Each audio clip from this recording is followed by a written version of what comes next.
Okay, good night, everybody. Welcome to Therapy Thursday, put on by Sisters for Sisters, your weekly dose of uh, therapeutic empowerment and upliftment. As always, as we're keeping on course with this season's demands, that we always will be having a guest to talk about something that keeps with our theme for the year: ordinary people doing extraordinary things. Moving away from this idea that celebrities are the only people that do things extraordinary and that we should be following celebrity and looking for to celebrity for all of what we should do or not do, instead of looking right in our own neighborhoods, right in our own communities, right in our own backyards for the people who are doing extraordinary things that can be therapeutic for us and our communities. So again, I'm Dr. Ron Osborne Williams, the the resident therapist of Therapy Thursday for Sisters for Sisters. Tanika and the whole board out there, as you're watching, if you're getting on, that's great. People, you didn't see us for a couple of weeks. It's summertime, all kinds of, end of the year, graduations, all those things come into play. And remember, we I know we run the show, but we still got obligations to the rest of the world too. So we sometimes will not might not make it. As you can see, Mom Fawn is right now on double duty, mom duty, back and forth. So, but she's here. She's dedicated. She's here. So again, I'm gonna let Fawn introduce herself as always. Then Thailand, and then Thailand is gonna introduce our guest today, and and shed light on what we're gonna be talking about today with this phenomenal guest we have. Hello, family. I feel so good to be back. Again, I'm multitasking today with my favorite chick, my daughter. That's my favorite person in the whole wide world. So I'm happy to be here with her. And I'm actually happy to be back on this Therapy Thursday. I feel like when I'm missing Therapy Thursday, I'm missing my own little dose of therapy. Um, and so I'm happy to be back and ready to dive into the conversation tonight. Yeah, absolutely. I feel the same way, Fawn. I miss you, Fawn. I miss the group. I miss Therapy Thursdays. It's a form of therapy for me, too. I am Tylon Xavier Washington. For those who don't know, I'm a filmmaker and activist, and I use my filmmaking and creativity as a form of my activism, telling important stories and narratives that changes the narrative of mainstream will have you think about us. And this is another reason why this show is so important, and it's just great to be back, guys. And I think when we're coming back with a bang with this guest. I'm looking at his resume, his bio. Man, I hope we can get to all of these various accolades and accomplishments that this brother brings to our platform today. Ladies and gentlemen, it gives me great pleasure to announce Ricky Petty Sr. He's an author, he's a motivational speaker, an entrepreneur, amongst many other things. And he's hailing from Boynton Beach, Florida. Now, let me tell you a little bit about Ricky Perry Sr. He wears multiple hats, as I said, with equal pride and diligence as the driving force behind a local health initiative and the successful owner of both Petty Capital Realty and Petty Investments Incorporated. He is the author of his brand new book, Beyond Petty: Embracing Dreams, Defying the Odds. Got to pick that up. Ricky is a testament to hard work and ambition.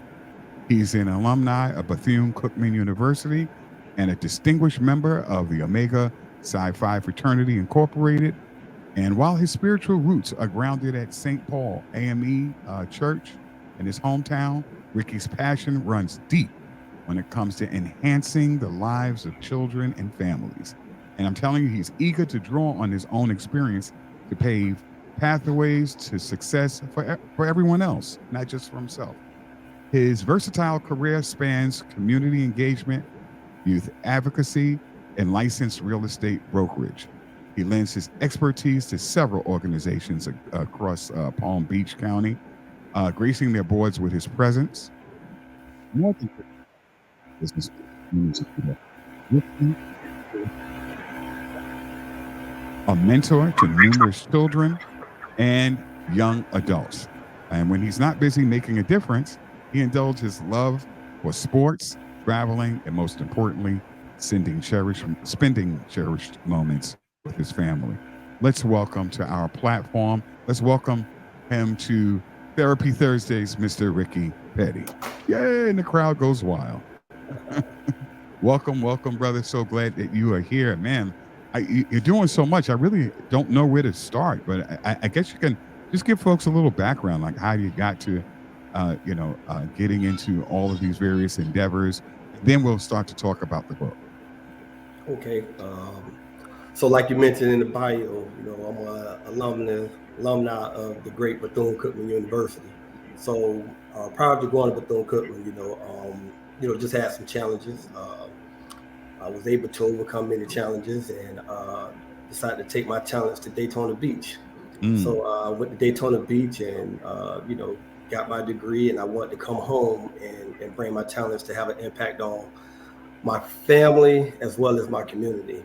Being the first to have a high school diploma and amongst many other things, I thought it would be a great idea for me to go back home and elevate my family and community. So after graduating Bethune-Cookman University, I came back and did just what I made a commitment to myself to do. Elevated my family as well as my community. My major was sociology. So I was torn between sociology and business. And because of different experiences that I went through, I wanted to kind of understand why individuals like myself, Can, had to can you go. can you talk about some of those challenges for the viewers? Like, some of the hurdles that you had to overcome, because I'm sure Yeah. these are tough times. A lot of people So are yeah, going so through a lot. so Yeah. so some of the challenges Mm-hmm. that I Mm-hmm. overcame. So for one, growing up in a single family household, Mm-hmm. no positive male role models. Other challenges, I was a teen father, so I had my Mm-hmm. son when I was in high school. Mm-hmm. Um, Again, I was a juvenile delinquent, so I was involved with the law. And Mm-hmm. just being a young black man, growing Right. up, in the city, with all those different challenges, and the things that I experienced, I didn't think I'd see my 21st birthday, you know. Wow. But again, I overcame many of those, and here I am now. And of course, in the book, I talk about a lot of that, and I just kind of Mm. open up a little room for you to ask more questions in regard to it, just like you just did.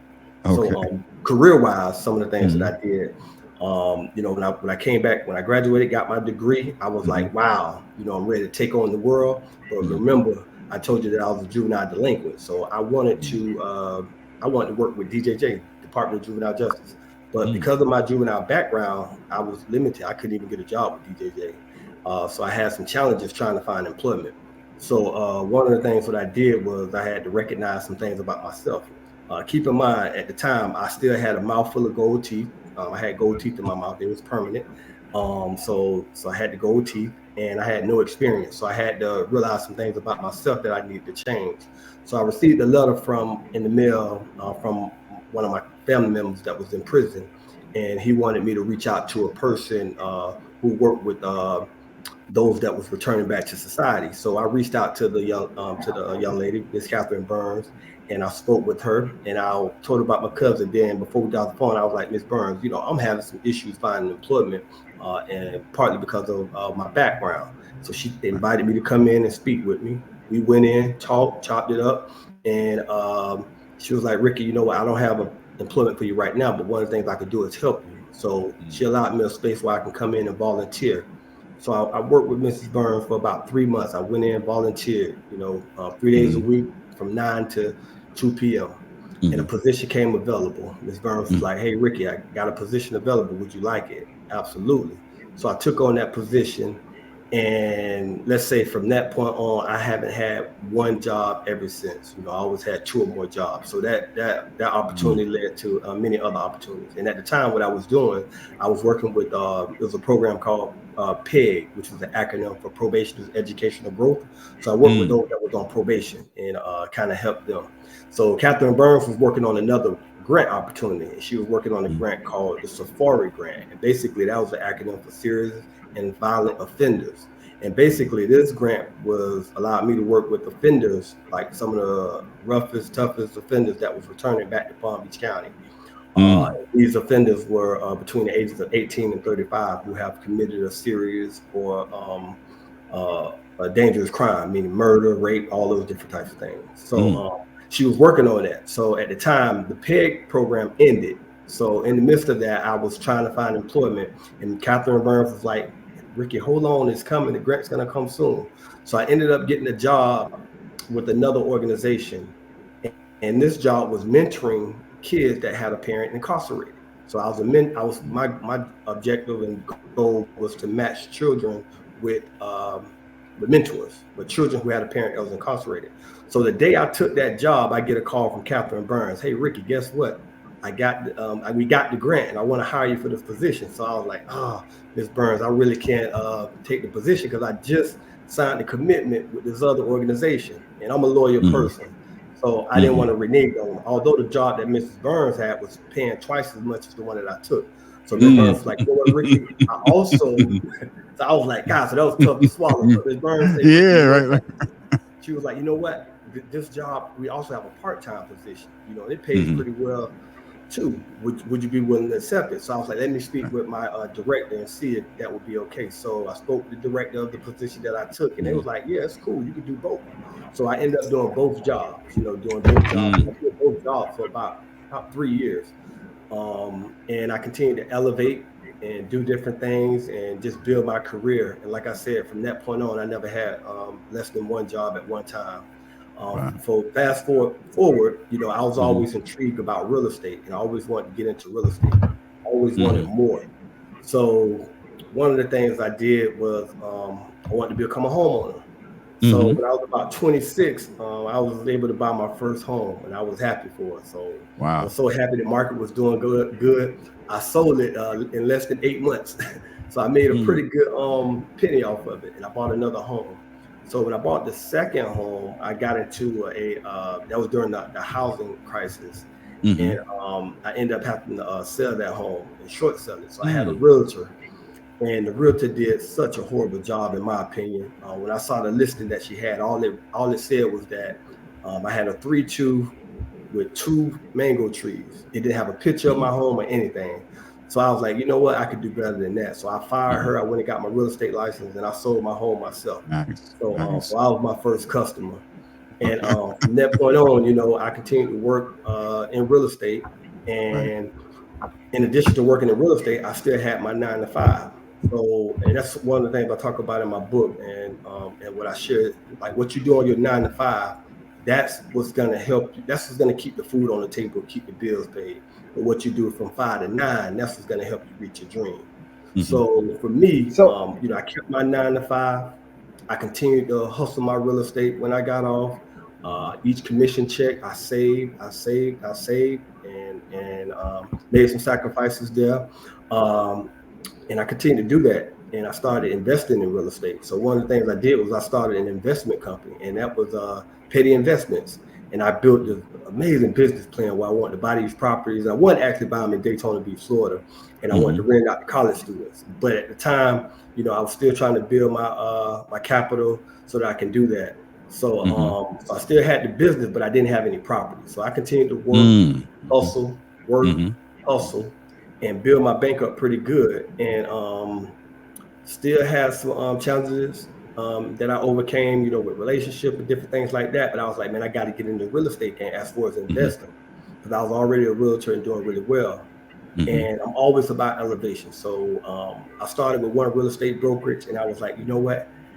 I want more. So I went to a different real estate brokerage because the Mm-hmm. market wasn't doing too well. So I went to this small mom and pop real estate brokerage, and they was selling bank owned properties. So I started Mm. selling bank owned properties. I was selling them for, they was going for dirt cheap, and I was banging it out. But what that did was that allowed me to increase my knowledge in the real estate game, Mm. and work with clients, and Mm-hmm. develop a good relationships with folks. But that Mm-hmm. company didn't have the technology that I needed, so I ended up going to another real estate brokerage. And I was Mm-hmm. with them for about 3 years. So I was like, you know what? I Mm-hmm. think I want to get my broker license. I think I could do this on my Mm. own. So I elevated, got in the books, got my broker license. And at the time, I was like, you know what? I'm thinking about buying a franchise. So I wanted to invest in that company. But then I was like, you know what? If I get a franchise, they still be connected to my pockets deeply, and they Right, still have right. a lot more control. So I was like, you know what? I think I could do this on my own. So what I did was I learned all their tools, everything that they had. It became mine. So I jumped out and Mhm. developed my own company and started Petty Capital Realty. So Petty Capital Realty, that was my brokerage. Wow. And keep in mind, I still got Mhm. Petty Investments, Mhm. and I'm still working a regular 9 to 5. So now I'm Mhm. hustling. So now I'm making some good money. I got my Mhm. own brokerage. I'm Mhm. building a team. Mhm. Now I'm starting to buy and invest in real estate and buy property. So Mhm. now not only am I buying it, I'm helping other folks buy property, but I'm Mhm. also buying and building my real estate portfolio. Mhm. So Mhm. Mhm. one of the first properties I got, I invested in.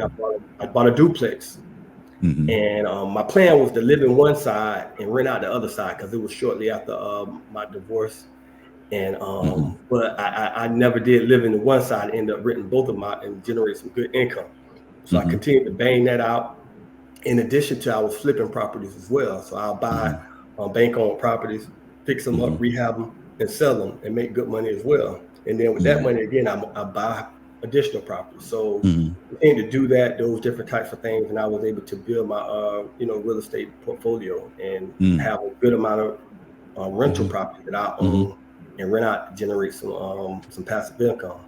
So Mhm. continue to do that, man, and make different sacrifices, and live a pretty good, what I think is a pretty good life, for myself, man. But in addition to that, Mhm. man, not only was I doing it for myself, but I was also building generational wealth for my Mhm. family.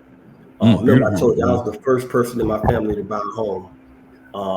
So as I continue to buy home, I didn't just buy myself home. I educated my family about the importance of home ownership. Mhm. And multiple family members of mine now own homes as well. So Mhm. not only just myself, but my aunts, cousins, all the homeowners now. And Mhm. collectively, we own a lot of real estate here Mhm. in Palm Beach County as a family. Mhm. And Mhm. this is a family that slept together in a one-bedroom house. Like 15 of us, and now we own Mhm. multiple properties in this Mhm.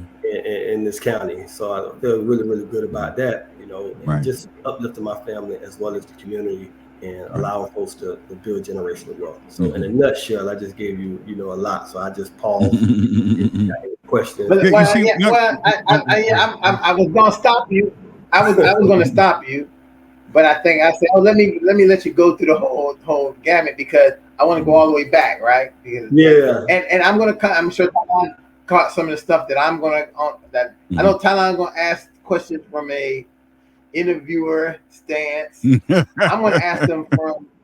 I'm gonna ask the Mhm. questions a lot of them from an empowerment stance for other people to be able to participate in. And I Mhm. want to go all the way back to this part that is so important right now for when I work with young people. I mean, listen, young people somehow think that everything's going to be okay, right? That they can do what they want to do today, and there's no consequence for it tomorrow. And I think that what you shared and what you said was very clear is that you know the things that you did on those days and how you didn't know at that time they were going to affect you for the future and how you wanted to be in the future and what you wanted to have. But they end up doing that, and talk a little bit about that transition because the transition that you're describing, Mhm. it didn't have to go that way, right? That you could have made all of these uh, um, things pop off, and they could have, and at any moment they could have been taken away from you. And we understand that in many instances we are told to go the illegal way instead of doing Mhm. things legal because we believe we're going to get more, we're going to more prosper out of it. But then when you have everything legally and it's yours, nobody can take it from you. Whereas if you do it illegal, it can be for not what is it called, seized and seized and taken out. And so I really want you to, as much as possible, explain that what. And I'm sure this is in the book somewhere where that point came when you realized that yes, I was who I was then, but I'm going to use the same mentality to use it in this new world that it can be benefited in. Absolutely, that's a good question. So I go way back to my high school years. Just being a young man with, like I mentioned, I didn't think I'd see my 21st birthday. With the things that I was doing, and I share a lot of that in the book. I had a drug charge when I was like 14 years old, robbing people and just doing a lot of unlawful things. All of it, nothing I'm proud of or glorified, but that's just the environment that I was in at the time. And when you come from a survival mode, man, it strikes something in you. We didn't have much, and I talk about it in the book. Some of my early hustles. Being a young man, I sold mangoes, oranges, fruits, and things like that, young, because I wanted a little bit more. My mom couldn't really provide those different types of things to me. So I'm about 10, 11 years old, we selling mangoes. We go and look for little hustles to make money. So the hustle was already in me, from an early age.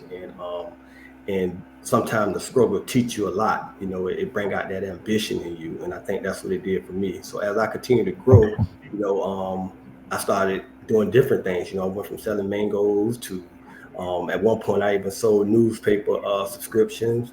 Went from that to investing and selling candy in school, and I was the man, selling candy in school and making some good money. But then I wanted to elevate. So I went from selling candy to selling drugs.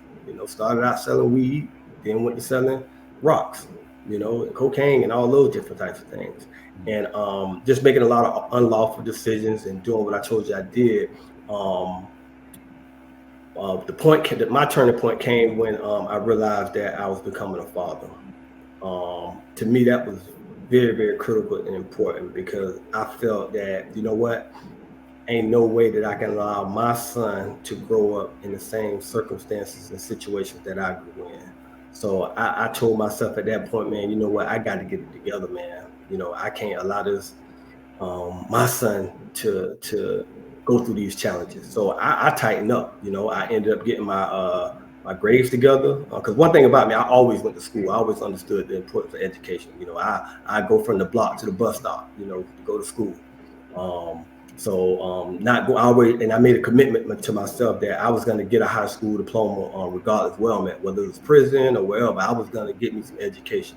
So when I made that commitment, I started applying myself to school a little bit more, got my grades together, started playing high school football for the first year, my senior year in school, had my son, and, just started just moving in the right direction and start making smarter moves. I still wasn't totally out the game 100%, but I wasn't doing a lot of the robbing and just making the careless mistakes as a lot of young men do. I just started moving a little bit more smarter and focusing on being a good dad.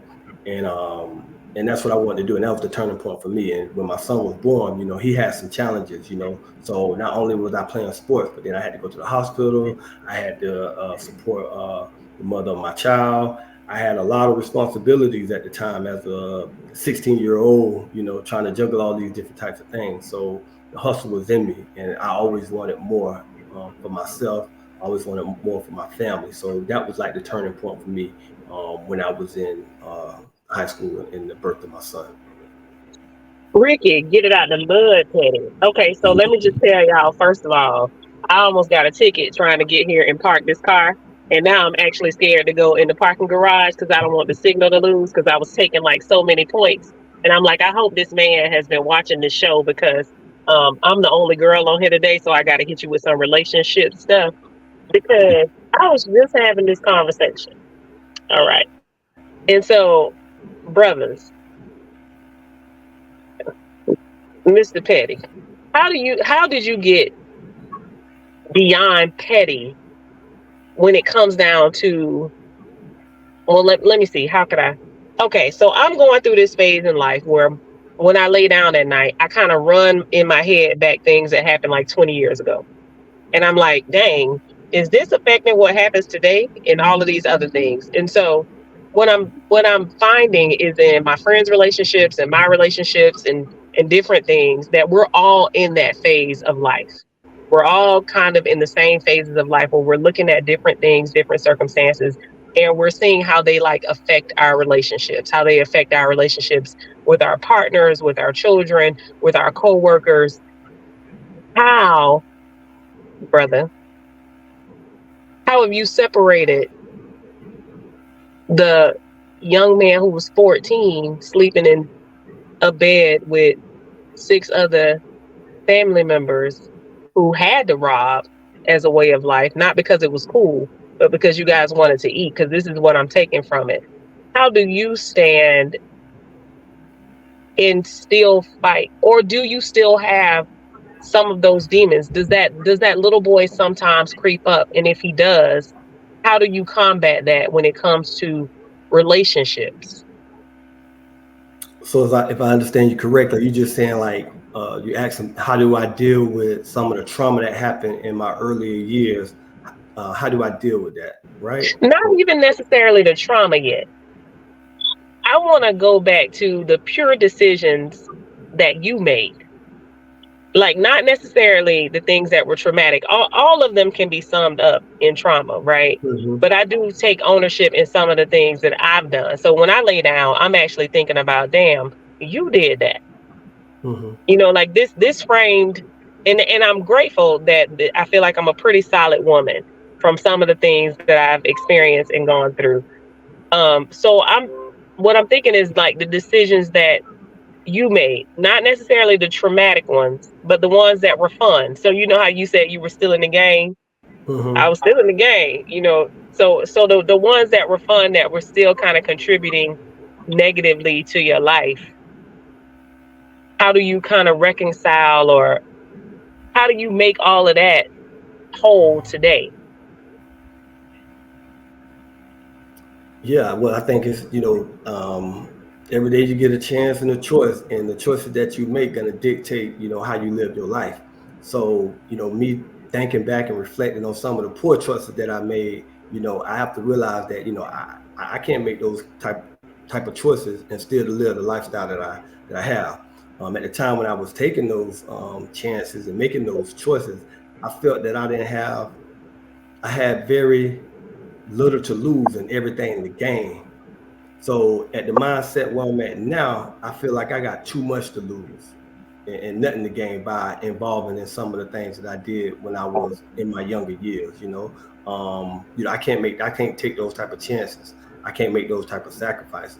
Because I know it all come with some consequences, and the consequences that they come with, I'm not willing to risk. So I think when I think about those, I'm grateful and thankful that I'm in the situation I'm in, because I got friends that's doing some serious time, and one of my boys, he got 30 years, and he on year 25 right now, and I went to Mm. visit him, and I'm sitting across from him just thinking like, man, I could easily have been in the same position where he at right now. I could be where he at, and he could be where I am. We both jumped on the same dirty mattress together. We both did the same licks and was involved in the same type of activity. But here I am, and here he goes, you know. And so I always think of those type of situations, and I'm very grateful, that I did make some pretty good choices, and my path was led in a different direction. So I think that's how I cope with it, And one of the things that I do, I try to help other brothers, that's willing, to kind of help them, in their decision making, and have these spaces open for them so they can learn and make better choices for themselves. But that's what it all boiled down to, and that's what separates me from some of the crew that I used to hang with. It's just the choices that we made. Yeah. I wonder, how do you so when a young man is coming to you, or even a young woman is coming to you for mentorship or something like that, and they can't really see the light at the end of the tunnel, or they can't really see the hope at the end of the tunnel. Because I kind of deal with that a lot these days, and it's not even the situations are not even as dire as yours. I remember when I first kind of went into counseling, when I first graduated, I hated counseling certain kids. I hated counseling. I was counseling kids, and I was counseling actually the huffers, the kids that sniff glue. And I preferred the heroin kids because I felt like at least I could understand and kind of relate to them. Or do you have like a go to word that you approach the youth with, or even men that are your age? Like, do you have some go to words for them? Do you have some things that words of encouragement that you give for them to keep going? Do you feel comfortable telling your story right off the bat? Yeah, of I guess course. my question is, what does mentorship look like? Yeah, so for me, mentorship look like is first. I think you have to meet people where they at. Because everybody in a different space in their life. So I think it's important to meet them where they at. So because I have such a diverse background, I'm able to connect with folks on every different level. From relationship, from being involved with the law, from sports. So I'm very diverse. So I try to get an understanding of the person so that I can meet them where they are. And one of the things that I always show with folks is don't let your circumstances dictate, the potential of what you can be. Because many people think that because they're in a certain situation, that's their life, And I like to get them to understand that that's not true, you know what I mean? And talk to them about, making sacrifices. Talk to them about persevering, you know, letting them know that they are human, that they are gonna make mistakes, And sometimes when I share my story and open up to them and say what I've been through, it offers a little bit of hope and motivation to them because everybody do have their days, and sometimes life beats you up, But it's important that you connect and have good people, a good support system around you to kind of keep you, lifted. Right, right. Now, you talked about mentorship, and I love that. I've been a success mentor. I've done a lot of work with a lot of different schools in the New York City area, and we all have that one case, you know. Mine was with this kid named Tariq.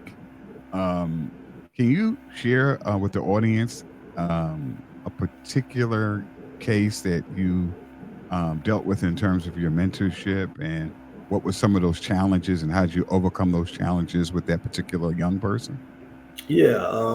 So I mentor many kids, Mm-hmm. many kids and young people. Mm-hmm. And I had this one, well, I had multiples, but trying to think of a good story that I could share with you.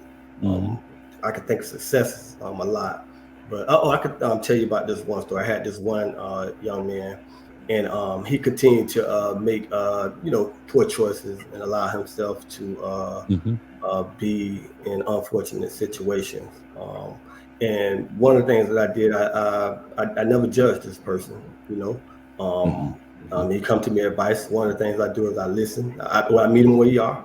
I Mm-hmm. listen, and usually they have some different things on their mind. And this one situation, he needed some guidance on a relationship that he was involved with.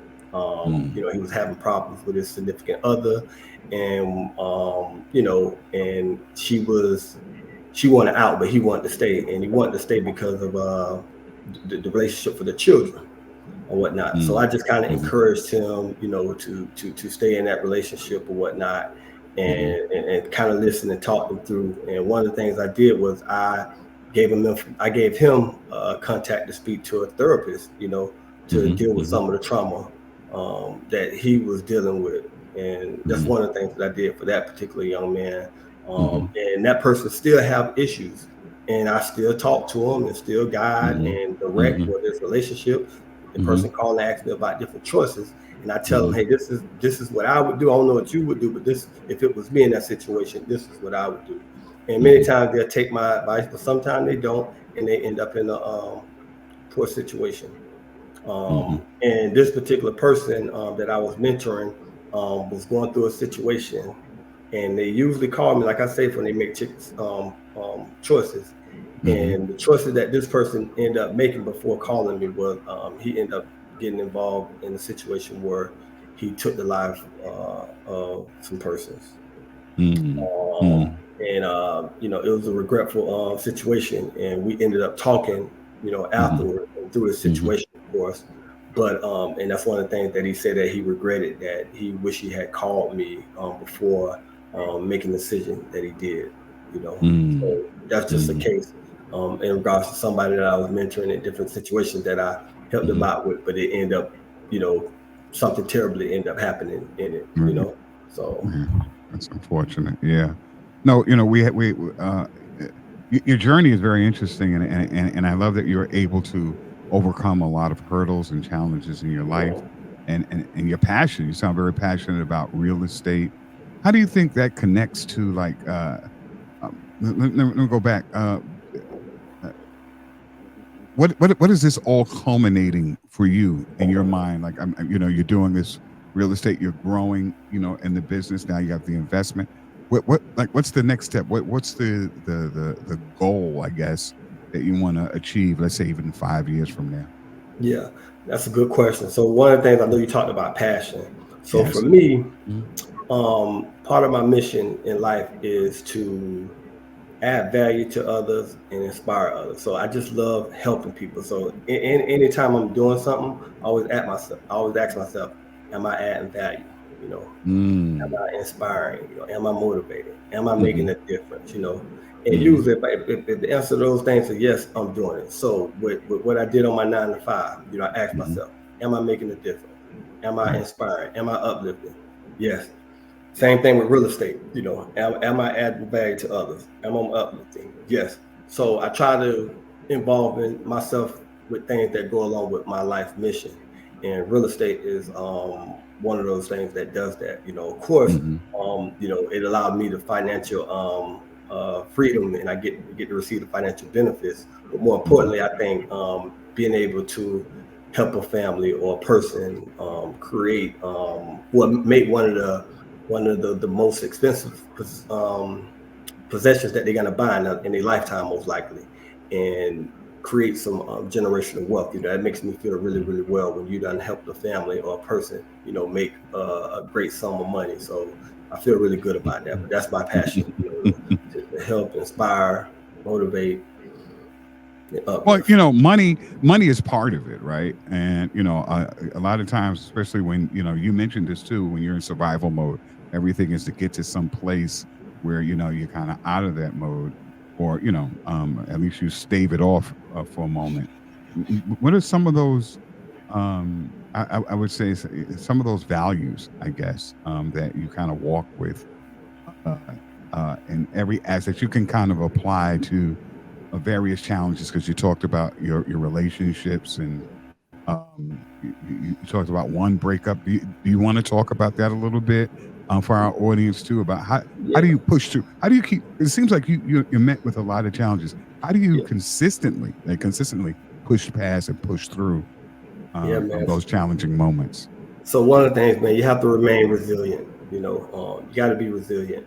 And so yeah, so my breakup, you know, again, it Mm-hmm. was actually the mother of my children, my Mm-hmm. first two children.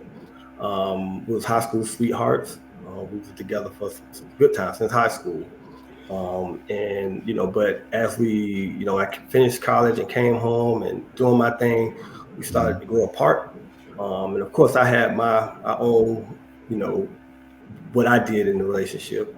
You know, Mm-hmm. infidelity did creep in, and it allowed distrust, and you know, and just didn't allow the relationship to go in the way that I thought it should go, or the way that she thought it would go as well. But we Mm-hmm. started to grow apart, you know. And for that, you know, I had to kind of find myself, you know. So after Mm-hmm. that breakup and we went through that situation, I had to find myself because that was tough for me. Mm-hmm. You know, I value myself on family. That's Mm-hmm. really, really important to me. I didn't grow in a two family household. I wanted my kids to grow and you know grow up in a two parent household, which they did. But that was just important to me, just the Mm-hmm. family bond, and so that was hard for me to let that go. And Mm-hmm.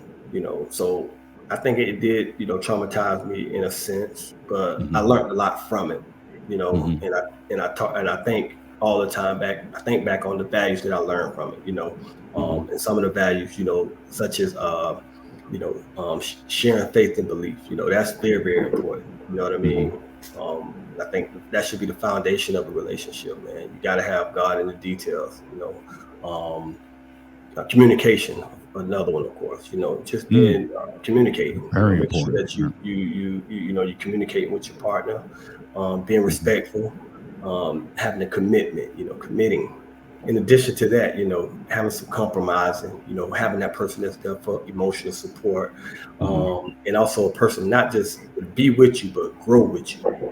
So you kind of Mm. learn all these different types of things, and most importantly, I think forgiveness, because sometimes in relationships, man, it's hard for folks to forgive. And Yes. sometimes when you don't forgive, man, it's hard for you to really give that person um, all of you. And it could Yeah. be for various reasons, whether it's trust or whatnot. But Hmm. those are different things that I think that I learned from my relationship and that I will bring into the next relationship. But you learn, and I think that I learned, and it was a lesson for me. Hmm. And in my book, I talk about a lot of this as well. So Hmm. it's love and lessons. Mm. Yeah. So now, in terms of like lessons learned, and there's a lot of them, right? During various seasons of your life, seems like you've you know learned through all of the different challenges and pushing through. What are have has there ever been those challenges that you're still working with or you're still dealing with right now? Oh well, I think as a person, as me, Hmm. there's always Hmm. room for growth. So I'm always trying to be a better version of myself. Yeah. Um, Always, I'm trying to be a better Ricky Petty. So I'm always trying to stay at top of my game and always trying to identify different things about myself that I can improve. And I'm still a Hmm. grown. I'm not this perfect guy. I still Hmm. got a lot of room for growth. I got some areas that I do pretty well in, but I also got some areas where I could work on. And I'm still Hmm. working on me and trying to be every day. I'm trying to be a better version of myself. Right. Yeah. I mean that's the brother, goal. brother Petty, tell us about those areas. What are those areas? What's the next level? So if we do full on transparency today, and I apologize y'all for not being on camera. I had the police actually pulled up behind me, so I needed to get out of that space.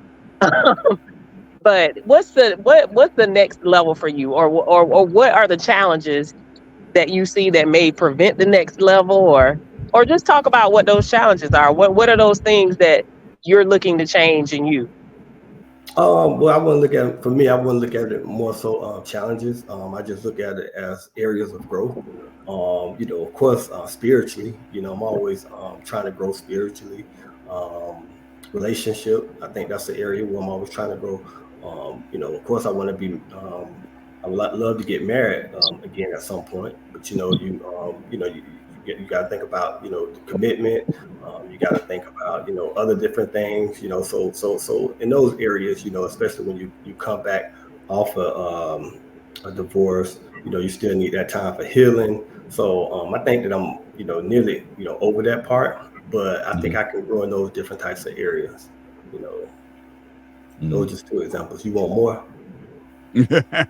What does healing look like, men, on this thing? Please tell me. What for all of the ladies out there, please tell me, for all of y'all, what does healing look like in a successful man who is, who's I mean, like, you look good on paper, brother. Like, what does healing look like? What does it look like for you to have to heal? What it looked like? It looked like that paper you was looking at. That's what it looked like. But for me, just like it looked on paper, it looked good. But healing, I think it's hard to pour from an empty cup. You know what I mean? And sometimes when if many men, if you're broken, you can't give nobody a piece of you. So as you continue to heal, you can continue to be whole. And when you find that person, or when you're with that person, you could be whole. You know what I mean? So you can when you're not challenged when it comes to temptation, you're not challenged. You feel full spiritually. So all those different types of things I think could kind of help contribute to that person being whole, after being broken, or going through the process of healing. And just and one of the most important things is is having peace. You know what I mean? So what men look for, we look for peace. You know what I mean? And happiness. You know, for me, when on my journey, you know what I mean, there was three things that was important to me. So one, you know what I mean, I had to find myself. You know what I mean? I had to identify who I am. You know what I mean? Because sometimes as a man, when you're going through the healing process, it's some things that you may not know about yourself or you haven't learned about yourself at that point. So I had to learn me. Secondly, you know, for me, what's important is, you know, I had to identify, you know, my tribe, you know, the different people that's going to help me, level up. That's going to help me through different situations and challenges that I may be faced with. And thirdly, I had to kind of find my joy. You know, I had to identify, you know, what makes Ricky happy. You know, I'm always pouring and, you know, doing this for everybody else. What makes me happy? So I had to find my joy, and I had to find out what made me happy. And at this, where I'm at in my life right now, I'm not going to let anybody jeopardize my peace nor my happiness. So anytime I'm in a situation where I feel that my peace or happiness is being compromised, I'm gonna have to back up out of it. So, or either sidestep. So that's for me. So I hope I answered your question. Yeah, well, Ricky, let me say this. Not only did you answer, I think that if people have listened very clearly, and Fawn knows what she's doing. She has a very keen eye to ask the questions she asks, and I think these questions are very important because I think that so many people can learn. Because I think, as Fawn said, as we watch, as someone is watching this, they're saying, "God, this guy he went from the bottom to the top. He dealt with a lot of different things and this and that." And I think you already said this, Ricky, is that I'm not perfect. I'm still in the process of what my life is. So the idea that, oh, you got everything going on, you're at the right place. Oh, let me just throw this woman in the mix. Well, the woman might not be ready to be thrown in the mix. I might not be ready to take the woman in the mix. So a lot of times we follow these cookie cutter kind of dynamics of relational things that should happen. Like, you know, when we look at people who don't follow the traditional route to be where they are, we look at them in some way. But they usually are the people who are a lot more successful and more at peace with where they're at. You know, because they went there their way. They got there at their place. And we have to make those decisions. You said something I always support this for men and fathers when I'm working with them is a lot of people expect a lot from us as men and as fathers, right? And a lot of it, they don't give us the grace to still be human. And people say, what do you mean by that, or what happens? Whereas very often there is this idea that you should be and manage and handle yourself in a certain way. And when you're not that way, you're problematic. And if you do stay in that way, right? If you stay in this I run thing and you don't got your shit together, then you penalize again. So there's not a place for grace. It's not a place to say, hey, come get your peace at this place. Let me help you heal yourself. Let me get you to a place. Sometimes it's just people they're like, hey, I need somebody to take care of me. I need somebody to make me feel good. I need somebody, and I so often hear this in sessions with couples, and I have to stop. I have to stop for a minute and say, hey, husband, a boyfriend. Did you hear what she said? And he's looking at me like he looking at me cross-eyed because he feels that I'm siding with her. And then I say, now ask her if she's ready to do those same things for you. And you see the switch. You see the change in that whole dynamic because sometimes what people are asking you, sometimes they're not ready to give to you. And we need, listen, men need love, they need compassion, they need support, they need to be able to feel in a place with a woman to be vulnerable. And sometimes some people, some women, some men don't know how to do that. So I just want us to, if we're getting something, as we try to go into Ricky's romantic life and his relationship with all these things, remember that the man that he is today came with a lot of strife and strain. and don't think that that stuff is just run off your back. You still face everything that we face in life. It's never over. You never stop being that little boy that you was. You never stop being uh, the divorced father. You never stop being those things. You just overcome them, but they're still there. We can't, it's not like oh well, I'm done with that and it's all good. Peace out. Oh, everything, and I'm happy, and I'm in a Disney marriage now. New Disney marriage, everything. We smiling, chucky. No, because whatever we have inside will come back out later. And that's just one of the things we have to really remember. Dr. Ron, like I love it when I'm with my baby because she reminds me um, of just how simple life is. And so I often forget that it's okay to be that little girl. It's okay to be the person who doesn't know stuff. It's okay to be the person who needs help. So, um, Brother Petty, I was going to say thank you for sharing that. For sharing that, I needed to identify that person who can help me because I think often we take these roles on. We take um, these roles that society has like assigned to us, and it says that the woman is supposed to be the helpmate, and or so the helpmate, but it doesn't explain like the helpmate where this man may actually mentally not just this is not just about you getting in a slot and how they say be his peace. That's not about you just closing your mouth. Sometimes he might need you to actually hold his hand and say you could do this. Like you get this shoulder right here. And that's kind of where I was going with the questions in the beginning because for us experiencing this black love, even if you date outside of your race, your love is still black. For us experiencing this black love, sometimes things be different. Sometimes the roles may have to change where it's like, hey, can you carry the backpack a little bit? Because I got the backpack of my ex, I got this, I got that. And I think the challenges that we run into, the more successful we get, is that people don't allow us to have those challenges.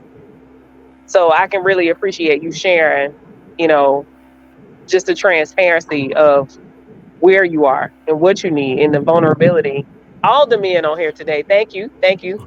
Thank you, Doc. I appreciate that. I ain't hear Tylon say nothing yet, but I know he gonna come back. He gonna come back for me. Talon already vulnerable, so he don't need to be any more This vulnerable. is true. Uh, This is true. See, his microphone don't even work. He was somewhere doing something else, and the No, microphone. no, no, no. No, as a business person, how do you mitigate expectations, self expectations, right? Like things that you have to be present. You have people that you're responsible with, payroll, all this other kind of stuff, and people expecting things, from you, and balancing, taking care of yourself. How do you navigate, that complexity? That I think is very just different for black businessmen and black business owners. For me, I think work-life balance is very, very important. And with me doing so many different things, you could easily get what I call lost in the sauce. Yeah, So, yeah, so, absolutely. Like you get so so like, it's what am I doing? yeah. So it's important that you prioritize. You got to understand. What's important, and I think having a plan. It's important to have a plan. Many people fail. But they fail because they don't have because they don't have a plan. Secondly, I think that's important is you got to have the right team. You know, Yeah, important. so important. And that's the second reason why people are not as successful. Either they Right. don't have a plan. When I look at people that are not being successful, because they can have a great idea, but sometimes it's Mhm. just that either they didn't have a good plan or they didn't have the right team that was working with them. Because Well, somebody do has to you get do you, do you run into the challenge with like team building? Because you're a black businessman, people might not, especially in real estate, right? People may not take absolutely. you as seriously because you're a black man. Like, oh, you know what it is, oh, you're Absolutely. the owner, you're not the representative, so you get the, how does that play in, or how do you cope with those kind of unique challenges? Yeah, so when you do have those unique challenges, I never really try to boast on myself or whatnot. I think they go and do their research, They don't go and do, they'll find out, who I am. So I'm a humble person. I go in humble, and I'm very confident in my game and what I do, and I think the work that I've done speak volume. And usually the people that usually work with me, they working with me because somebody already had informed them about me and the work that I do. So many cases that's usually my challenge. But I have had people who may felt that I wasn't competent at times.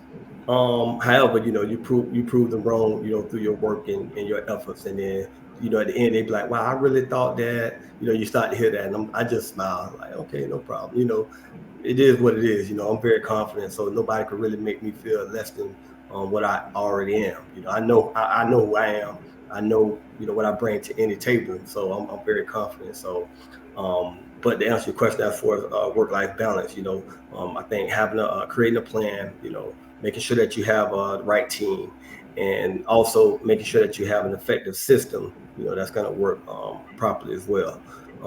And lastly, you got to make sure that you take care of yourself, man. You got to take care of yourself, man. So, ain't if you got to work hard, and no play, that's no fun. And that, to me, that's not life. So, I work hard, and I play pretty hard too. So I make sure that I, enjoy myself. I make sure that I, conquer the things that I set myself out to do. So Right. I'm well balanced. Now, what about family, balancing family? Because I have kids, right, and they're all grown. People think it gets easier when they get older, but it actually, over 18, the bills go higher. So, like, how do you? Uh, I think maybe incorporate. Do you incorporate your children in your business, Uh, or to some uh, extent, and balancing? And how does uh, that? What does that look like oh for man, you? so I try to be the best at everything. So for me, I Hmm. try to, if whatever I'm doing, I try to be the best at. So when it comes to family, I'm trying to be the best dad. Like I want to be the best dad ever. You know what I mean? So Shout out to your children. yeah, absolutely. My son, a graduate of Bethune-Cookman University, accounting. My Woo! daughter, she Yeah. just graduated from Bethune-Cookman University. And I got a younger daughter, Rakaya, and she'll be most likely graduating from Bethune-Cookman University in 2033, I think. So, so yeah, so that's very dear to my heart. So Beautiful. I make time for my children. I make time to spend quality time with my children, Hmm. and to make sure they have a good life. My children, Hmm. my two How many older children. children do you have? How many I have children do you? three children. Three. 27. My son 27. My Mhm. middle daughter is 22, and my younger Mhm. daughter's 5. So Oh, so okay. for my older children, they done already got the good years, of course, and Mhm. they Mhm. did all the great things that I think that Mhm. a kid would want, and I made sure they had Mhm. an amazing Mhm. childhood. I did the Oh, do coaching. do any of them have any interest in real estate like you? Do anyone of Absolutely, are you absolutely, starting the Trump empire? absolutely. My daughter, my I mean the petty empire. absolutely. Well, my younger daughter, she just bought her first property last week. Her first Woo. investment, and became a Congratulations. homeowner last week. So she's 22. So she's well on the way. But balancing making sure that I'm a good father, I think is very important, and I make sure I spend good quality time with my children. I want to be there for every occasion, every any opportunity my hands got to come together to clap. I want to be there. I don't care what it is. I want to be right there. And what I tell people when it comes to balancing, whether it's work-life balancing children, balancing life gonna do what it's gonna do. You know what I mean? And I feel that we make excuses for things that we don't want to do, and we make exceptions for things that we do want to do. You know, and I pride myself. I'm not a person that make excuses. I get it done. I don't make excuses. I make it happen. And that's my attitude about different things. If it's a will, it's a way. And I think this far in my life, I've been able to make many different things happen, not only for myself but for my family. So, so that's me.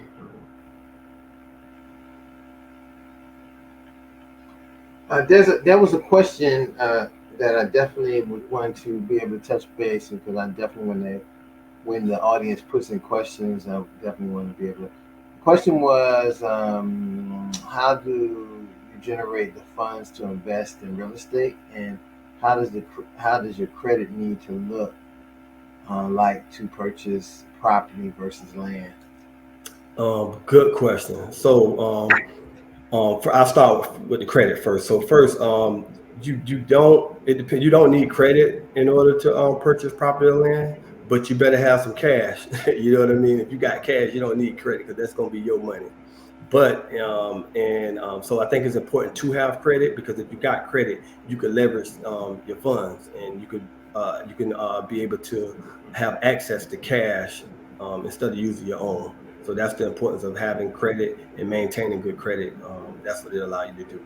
Now, how did I generate the funds to invest in real estate? So, like I mentioned earlier, your 9 to 5, that's what's gonna keep the bread on the table. That's what's gonna keep you eating. But what you do from 5 to 9, that's what's gonna get you to your dream. So me, I think that it's important that you have some other type of hustle going on. Unless you got a really, really good job that pay well, it's just a matter of just budgeting and saving and being able to do that. But if you already, with the one job, if it's only doing just enough, you're gonna have to have some other income generating money coming in. And one way to do that is have some type of other hustle. For me, my other hustle was real estate. I also did various other things as well. I started a record company. I did a lot of different things, but I would say you have to have another hustle to kind of help generate funds. And then the rest is about just saving. Another thing that folks would do is just make some financial sacrifices. You'd be surprised how much you could save by not going to Starbucks every day. You'd be surprised how much you could save to bring your lunch to work every day instead of eating out. You'd be surprised how much you could save by not going to buy those nice pair of shoes that you want. And I always tell people, man, if you could sacrifice for about 6 months, you'll be amazed at what your bank account will look like. So one, I would tell you is to sacrifice and save more and find a side hustle that's going to generate some decent money to help build up the bank and keep your credit in good standards to kind of help leverage the funds that you may need to buy a property or land. Okay, I think that is very simple and plain and to the point. So if you are thinking about that, and you have an expert here who did it, got it from the mud and made it happen, and so you can do the same thing. And I think and Rick, I'm so glad you said this about if you got the cash, you don't need no credit. I mean, a lot of people want to always push towards credit. I hear so many people say, "Oh, I can't do nothing. I want to get my credit right and this and that." I told somebody, "Listen, let me tell you something, and this is just my belief system. No one turning down cash. Sinbad taught me that. Sinbad taught me that on a TV show one time. Sinbad, he was saying, well, his daughter wanted to get a car, and he said, I'm just gonna get it with this sack of money, right? He said, whatever car you want, we'll get it with this sack of money, and he didn't lie, because any day they'll take the money before trying to do finance, whatever. Because one thing to have money in the hand and the hope that you pay a car off later because you got credit. So yeah, money, cash is king. Cash but is king. people don't want to give it up. Yep, cash is king. But of course, you got other options as well. You could do a loan, either conventional, or you also could do what we call hard money loan. It's just like cash, but you're gonna pay a premium price, borrowing hard money. But it's just like cash. But if you got your own money, you can make it work. Don't never let nobody tell you what you can't do. If there's a will, there's always a way. Anything is possible. If you're looking to invest in it, even if you want to spend cash, find a couple other people and y'all put that money together and make it happen. So I done bought land, I done bought single family homes, duplexes, and all that kind of stuff. And I done use cash, I done use hard money, I done use conventional loans, I done use all those different methods. Well, I think as we getting rolled out, I think that people get a good idea of what they can look for to get into this book when they begin to look into it. I just have one more question, and then I'm probably going to show a couple pictures of how people can get the book and I want you to be able to tell them where they can get the book, and that's it. My last question, and it came up early when you was commenting about that having a 9 to 5, but also being an entrepreneur. And you said something that I've been saying for years to people. how can you be an entrepreneur when you didn't start anywhere, right? What, and you make it harder on yourself to be successful when you don't have a base to kind of play to keep yourself stable. So talk a little bit about, for people who are thinking about this, and we have a large generation of people where everybody wants to be an entrepreneur. I'm an entrepreneur. I'm getting it from the dirt. I'm this and that. But really talk about how much easier it was to be an entrepreneur to have a 9 to 5. How much of having that 9 to 5 supported all of the things that you needed to do and things you needed to happen to be able to start your entrepreneur business. I think that's a part that sometimes people are not thinking about. So when I think about entrepreneurship, it sounds really good. I'm an entrepreneur. I'm a boss. It sounds really good, man. But it really take a certain level of responsibility to do it. And not everybody cut out to be an entrepreneur. Many people think they are, but they really not. They think they are. And I tell folks all the time. I see some folks, they start or whatever business, and then you ask them if they generating money, and it's like, well, I'm doing it. They ain't making the money. I'm like, you don't got a business. You have a hobby. You're doing something you like. It ain't generating no money. You need to be generating some money. You gotta build your cash flow. So working a 9 to 5 for some folks, that may be what they may need to do because they don't have what it takes to be an entrepreneur. Being an entrepreneur, you got to realize that, hey, ain't no benefits that you ain't create. So you don't have any benefits. And basically, your salary is determined on your hustle. So you don't hustle, you don't eat. In the 9 to 5, you know what your paycheck gonna be every week. But as an entrepreneur, your hustle determines your salary. So you don't hustle, you don't eat. Some days you may have to put in an 8 hour day, you may have to put in 10 hours. You may need to put in 15 hours. You know, a 9 to 5, you just do your nine to five, and you out of there. Entrepreneurs, you got to work. If you got staff, you got to worry about how you're gonna keep the books right so that your staff could be paid. How you're gonna continue to make business. Is your budget balanced, and are you generating income? So you have a lot of different things to worry about. Because in addition to worry about your business, guess what? You also still got to balance your everyday living. How these bills gonna get paid, how these lights gonna stay on. Not Right, just in right. your business, but at home as well. So That's the right. question is, do you really want these responsibilities? Do you have a Mm, clear plan? Do you have a business plan? That's going to help you reach those goals that you set out for yourself. And usually when you ask people, do they got a business plan? No, they just got an idea, and the idea that usually result to them just being a hobby. They very passionate about it. They like this here, but guess what? It ain't having an impact on their bottom line or bottom dollar. So I think folks got the ability to be entrepreneurs, but not everybody cut out to be it. They got to have a certain level of discipline. They got to be good with managing their finances and their resources. They got to be a good networker. They got to get out. And they have to be able to build a team and support their team. Yeah, so it's a lot that go into being an entrepreneur, and many folks have to understand that before getting into it. But I think the most simplest thing that they need to do is create a business plan, and that business plan is going to let you know, do you want to invest in that idea or not? Because if you spell it out properly and do everything that you identified in that plan, you should have the results that plan have if you have a thorough business plan. mm. Well, we sure have a lot of questions heating up in our chat. One of the questions are, how stable is the Florida housing market? And then another question is it a good idea to to out properties into a trust or LLC? All right. So the first question I asked, how is the Florida stable market? If you Mhm. ask me, I tell you, man, we got 1,000 people moving to Florida every day. You know what I mean? So the market is Mm, going really, really well. It's going to continue to do well, in my opinion. Only thing right now, the interest rates are pretty high. mhm, So that besides the interest rates being high, the market is still going in an upward spiral. mhm, And over time with real estate, it always have been going up. You have your situations where things have went down and took a big dip. You have those mhm, situations. So when folks ask me about when is the best time to buy, I tell them the best time to buy is today and yesterday. You know what I mean? That's the best time to buy real estate. And to give you an example, I had people like 3 years ago, like, hey, I'm gonna wait till the prices go down. I'm gonna wait till the prices go down. Guess what? Prices ain't go down. I had one person, a friend of mine. I tried to put him in the game, and I tried to get him to buy this duplex Hmm. that because he was trying to get in the game. Presented it to him.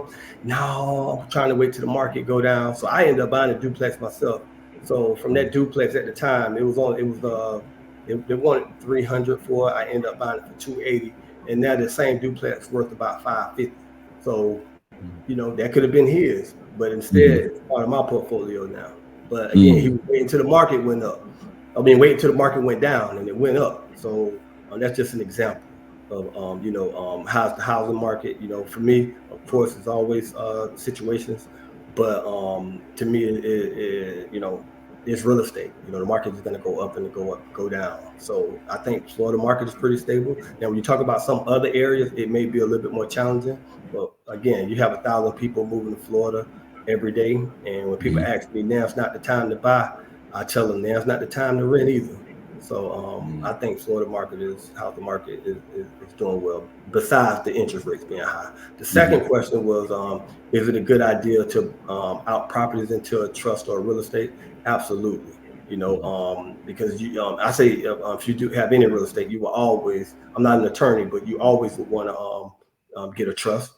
because if you don't have a trust, what happened is and something happened to you, and let's say you end up passing away, that property is going to have to go through probate, and now your family is going to be fit with the bill to go through the probate process and all that. And you don't really want that. So if you have a trust, you can already have it identified for who you want to go to. Now, as for the LLC, if you have it in the LLC, the benefit of having investment property in the LLC or another entity is it allows you that protection.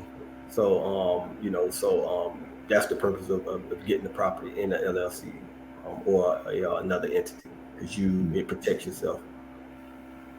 Mm. So yes, it is. It's a good idea to put a investment property into an LLC or a trust. Yes, it is.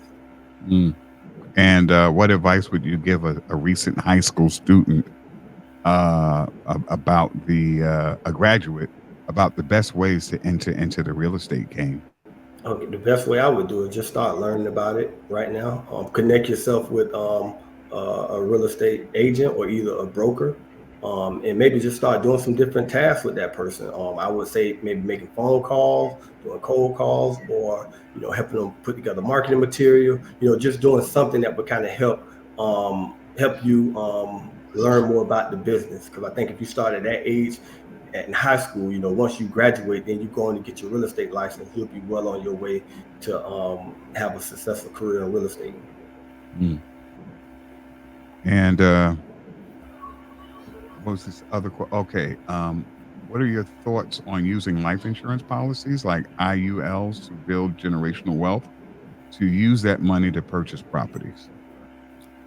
Yeah, so I really can't talk too much on that because I'm not a licensed insurance agent, Hmm. so I'm Hmm. not too Okay. familiar with that particular area. But from what I understand, I think that it is some value in that. But you probably want to talk with either an accountant or either a licensed insurance agent. Mm.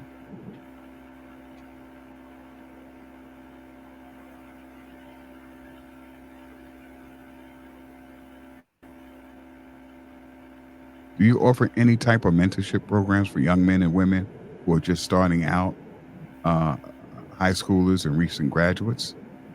So I don't have. You mean if you regard if it's this regarding real estate? The question is no, not Mm. at this time right now.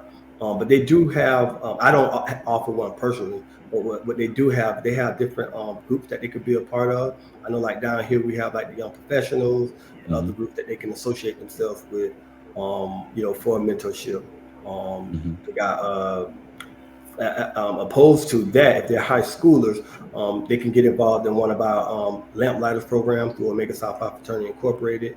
And I also sit on the board of another mentoring program called Connect to Greatness, and they offer mentorship as well.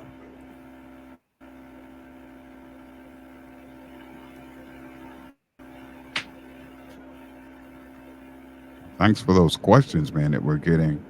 Um, what do you recommend? What should be the first property to purchase? Single family home or multifamily units?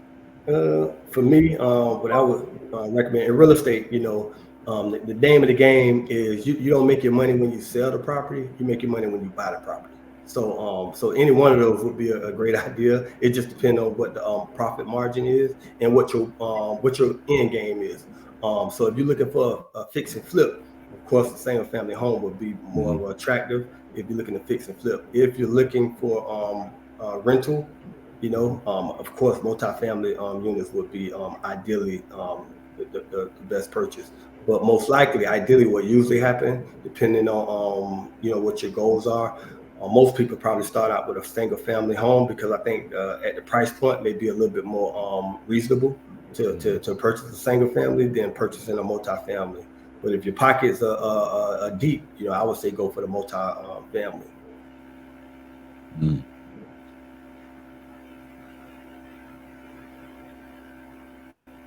Hey, Y'all can see Tanika. me? Good evening. I can see you. Hmm. Classmate, how you doing? I'm all right. How you doing? It's been a long time. I'm doing Uh, well. I know that's right. Ron, Tylon, good evening, gentlemen. How are you? Good evening. Good evening. Wow, Ron, what's up? You just a little hey, man.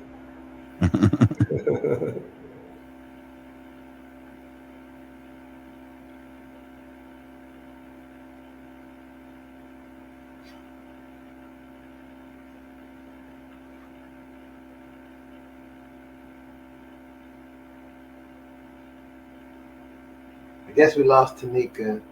Mm. But that's okay. But again, you see, that's why I always talk about me being petty because you see all the different things that I've been through. Hmm. And I always like to say I'm just being petty, but when I say that, I mean I'm just being me. So it could be looked at either way. And with my different businesses, Petty Capital Realty, Petty Investments, and me just doing a lot of different petty things. And I like to tell people, when I do real estate, I have me, Ricky Petty, the realtor. I work for Petty Capital, and I buy property for Petty Investments, and all that money stay in one circle. Ricky Petty, the agent, get the commission. Petty Capital Realtor make its cut from it, and Petty Investment make its cut off the deal as well. So it's a lot Hmm. of pettiness going on. And with all that, me being petty, that led me to my book called Beyond Petty, Embracing Dreams, Define the Odds. And basically, everything that we talked about today is in that book, and it's a memoir about Mm. my a journey through my life from early childhood to now. Me going through my humble beginnings and making it to the level where I feel having a little success. Mm. Tanika, Hey, can y'all hear me? are you able to talk now? Can you hear me? Can you hear me? Hmm. Oh, okay. Sorry about that. I'm in the car. I'm always doing something, but I had to jump on and just say good evening to you. Thank you for coming. Thank you, Ron, Talon, and the panelists for making sure we continue to bring good folks that's about their business to help those viewers who watch this and even those who watch the replay. Um, get information that they can utilize. I'm proud of you, classmate, the book, everything you're doing in the realty game. I watch from the sidelines, I'm watching from the sidelines, making Mother Mary proud and all of us who share the same alma mater. So, and your son Absolutely. pledged Q. I saw that. So, Absolutely. yeah. Good stuff. Good stuff. I just want to greet you on behalf of Sisters for Sisters, my nonprofit organization. We are 8 years old. So we've been out here for a while. Ron has been holding down this platform so far as catering to the mental health issues that we have and making sure there's a place where people know mental health, the seeking mental health is not taboo, but it's cool and it's necessary to keep us, you know, at our best as we navigate what we call life here. Life be life, and as they say, sometimes the math don't math, but utilizing this platform to help people, that's what it's about. So I thank you for being one of the many folks that we've had on here. I hope before the interview is over, you share your information so people can buy your merchandise. Look for you if they're in. You still in West Palm? Absolutely, yes, ma'am. Still in Okay, West so you're Palm. still Tri-County. Okay, so people Yeah, who looking now, tell me something. You have the ability to sell all throughout the state, correct? absolutely. Okay, yeah, yeah, Yeah, yeah. So and I, I have agents in Miami, Port St. Lucie. So we cover whole South Florida. two of my board members are realtors. I love for you all to network and do something. Love for it to happen. Okay, And so they let's also happen to connect. be my cousins, so it's a family affair. Okay, let's make it happen. Yes, sir. Yes, sir. Um, I guess I could drop my Ron. Can you give Ricky my information? Yes. No.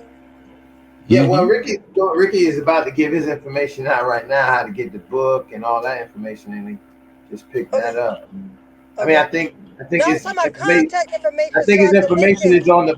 His information is on his bio. That's right in the file. So Okay. Bet. yeah, Okay. Yeah. you don't have to. And I could also inbox you through my information as well, so Okay, you'll have please it. do, I and then got I'll pass it Yeah. on. I'll link y'all, and then I'll move out the way because I don't sell properties. I just teach the ugly children until I catch the lotto and be you. out. That's all right. But thank you so much once again. Gentlemen, Well, I'm going my to get pleasure. off from this side. I'm going to watch from the Facebook side on this drive home. But I had Okay. to come on to say hi to my classmate. And thank him so much for being here on behalf of Sisters for Sisters. And thank you, Ron, for doing what you always do. July is our anniversary. This platform, Therapy Thursdays, turns 4 years old the first week in July. Wow. Yeah, yeah. So anyway, gentlemen, I'm going to say good night from this side. I'm watching from the Facebook side. Have a good one, All everybody. right. All No, right. thank you. Thank All you. right. Good night. Good night. Good night. So Ricky, we did all this. I mean, this has been a impactful, informative, 80 something minutes thus far. Um, Now let's get down to the nitty gritty. How do people get that book? What do they need to do? I know, we don't write books just for them to sit on the shelves or sit in the box somewhere. We want people to get them and share them because our written documents are the documents that continue in life, and continue our legacy. So that book is definitely a part of your legacy and part of who you are, what you have contributed to your family, to your community, but also to the whole world. So definitely, how are people getting to that book? What can they do? What do they need to do? Good question. So, in order to get the book, different ways that you can do it. One, you can go to my website. It's called beyondpetty.com. Very simple, just like the book, beyondpetty.com. And on the website, you can click on the tabs and you can purchase the book in two different formats. One, you can get the ebook, which is on Amazon. The link is also on the website, or you can simply go on the website and get the book, make your purchase. So it's just that simple. The website is beyondpetty.com. You can also get it on Amazon, but for now, I prefer folks just go through the website to get the book. And again, it's a very, very inspirational book. It's about a journey through my life, and the purpose of me writing the book was for me to share my story. I feel like I got an interesting story, and want to end. I think it would motivate you. I think it would inspire you, and most importantly, I think it will let you understand that your circumstances don't dictate who you are, what you can be. So you get the opportunity. Please check out my book. If you're interested in real estate, either you're interested in buying a home, selling a home, or either interested in getting involved in investing, you can check out my other website, which is pettycapitalrealty.com, or you can simply contact me directly at 561 Always eager to work with other folks and help them generate wealth. But be sure to get my book. Tell your family, tell your friends to get my book. It's a good wealth of knowledge in that book. I think you'll find joy and inspiration in reading it. So don't just buy the book. I want you to actually read it as well. So, folks, again, we staying with our, really staying with our our our theme for this year. Ordinary people do extraordinary things. Really highlighting the celebrities. Well, as far as I'm concerned, people I feel are celebrities, or everyday people. I Hmm. know we spend so much time on people who do not care about. We Right. spend a lot of time talking about people that they don't care less if we die tomorrow. They're Hmm. not going to show up to our funeral. Spend a lot of time spending so much of our energy talking about what they did and what they didn't do. Hmm. And we should spend a little bit more time talking about people that we can put a hand on. That's right. People that we can touch Hmm. out to, people that can help us. Because Ricky's not here just saying that he's out here looking for ways to help you build that generational wealth, be able to if you're interested in getting a home, how to get the right kind of home that you need. Hmm. So and these are fundamental things that me and Tyler were talking about last night. Not getting Hmm. our 40 acres and a mule, and then have to get it yourself. And this is one of the Right. home ownership is one of the key of having a 40 acre and a mule idea that we're Hmm. talking about. Hmm. So again, And for me listen, let me. too, Ron, on that note, before I go too and get out of here, but I just love his story. I mean, you talk about a lot of challenges. A lot of people think that they have to be stuck in a certain season of their lives, or when things are really tough. I mean, you heard he came up from really some of the most toughest conditions and situations, and and for that, brother, I just, like I said, I have such tremendous respect for people who are able to navigate out of the cycle, the system that is, can be so oppressive, and for you to kind of emerge and become a winner. I think that's a shining example of what is possible. And I think that's what you represent on this program today. And so I encourage everyone to get the book, and support, and to just to support each other and be good to each other, because, um, you know, uh, you never know. I know somebody right out there who needs to hear this and need to hear your message and hear your story, and derive from your story, a real path forward, a better path forward. Do not despair. I know there's a lot of people who have are experiencing in real time a sense of dread, or things aren't going to get better, and you can see in real time a real example of someone who's been able to push through some incredibly difficult and challenging times to become a winner to his family and to his community. And before we go to, I just want to say thank you to you all, Dr. Ron, Thailand, thank you all for allowing this No, thank you. platform and allowing me the opportunity to, share my story. So I really Hmm. appreciate you all, man, and No. continue to keep up the good work, man, and, bringing folks on like myself, man, to bring knowledge to our people, man, because people lack Yeah, because of the lack of knowledge. You that's don't right. have because of the lack of knowledge. So I think what you all are doing, man, it exposes a lot, and I think that's where it starts at. So thank you. Mhm. We appreciate you, brother. All right. Yeah, yeah, man. Listen, we just try to do what we try to do, man. Listen, hey, I, uh, uh, I'm just happy that you was able to come on. Was able to get it worked out. A lot of people say, even to this day, and as we started this, and I'm gonna say this, as we started this season and having guests, our first guest was a Cookman alumni, Kyrie Dennery, right? And I was just thinking yesterday, I was looking on social media and I seen something, a post he posted, and he had me dying laughing for like an hour, man. Just looking at it over and over again, just laughing at his little post that he make, man. And this is what I'm talking about. We want to be so macro, right?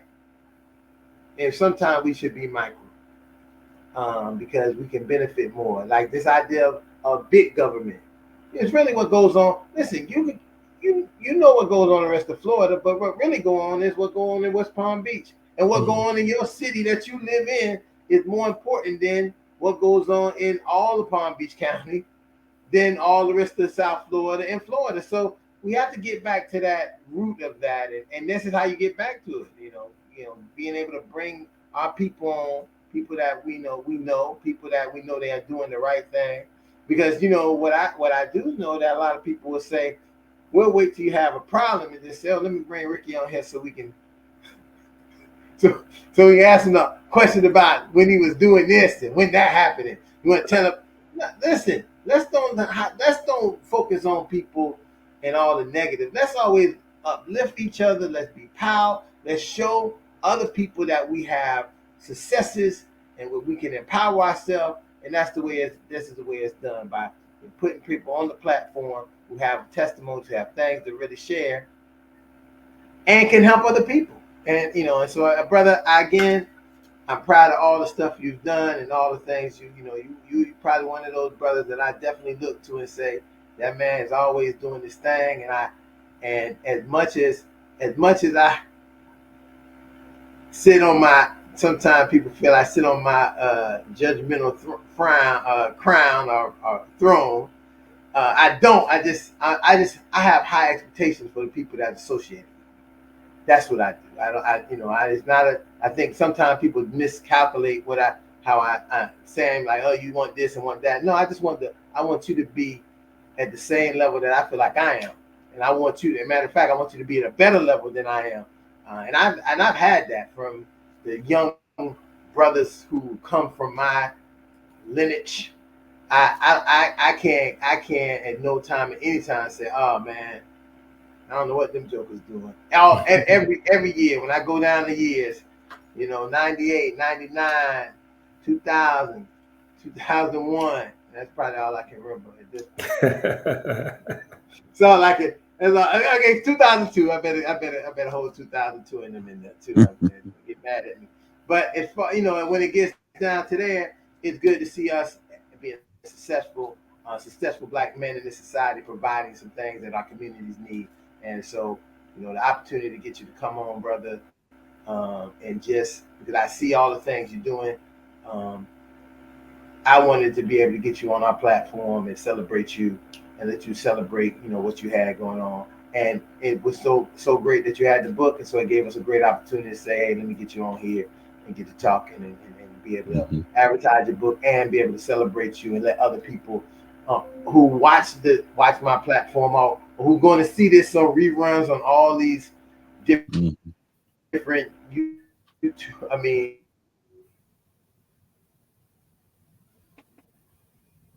I don't know. You're frozen. not YouTube, on all these different Facebook channels. And with that being said, I know me and Talon got to go to our next gig. Um, our next gig, we but this is a rough business out here. Again, give you some final words, Ricky. Some final words, Ricky, and then we're gonna get out of here. Yeah, man. Again, like I say, man, I really appreciate the platform. So thank you for allowing me to share my story. For those, make sure that you pick up the book. Don't just buy it, also read it. Continue to trust and believe in the Most High, my God. And I love y'all, man. Goodbye. All right, Peace. brother. All right, Peace. everybody. We'll see you here next. Yeah, we'll see you here. Oh my God, we will be every Thursday. Will happen next week. It will be a little bit different than we will have guests, but those guests will be live with me. Talon will be what he will be. Fawn will be what she will be, and those guests will come with me, and we'll interview uh, some of the men of Omega Psi Phi as we are at our conclave in Tampa, and so I'm gonna bring that as a part and I think me and Tyler are gonna probably do a little bit more to that, but um, we're probably gonna be looking for some dads out there and kind of get them on the platform next week on every Thursday, maybe even to just give some testimonies about their experience of being a father. So this is still Father Month, Fatherhood Month. we sometimes only get pushed around and say it's only Father's Day, but in Father's Day in the month of June is Fatherhood Month. So we will still be continuing as we continue to start on our venture of a documentary, Disappearing Fatherhood, Disappearing Fatherhood, through Iron Metropolis films. So, we'll see you all here next week, Therapy Thursday. And I'll be here. Talon will be here, God willing. We might even see Ricky. You might see Ricky again. Come, I might pull him in.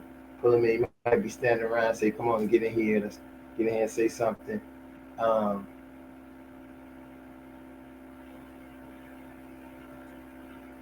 and what is this? Let me see.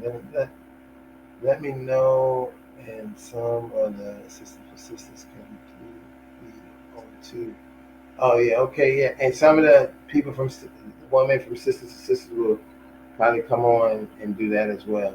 So we'll see y'all next week. We'll be on location, semi-location. Well, I won't be in the studio. I'll be out and about, but I'll still be a laptop and all that out loud. Ricky, again, thank you. Talon, thank you. Fawn, Outstanding. Yeah. I know Fawn was here as always. Our loyal, um, as I call her, my therapy apprentice. Um, she is she was multitasking, mama duty, teacher duties. It's crazy how our careers, me and her careers, have kind of became the same thing, and we're doing different worlds, and so we do the same thing, therapy and education. So and that's funny how friends can do that kind of stuff. So with that being said, good night, folks. Let's Good say good night. night one more time. Good Good night, night, all. good night, good night. We'll see y'all here next week on Therapy Thursday.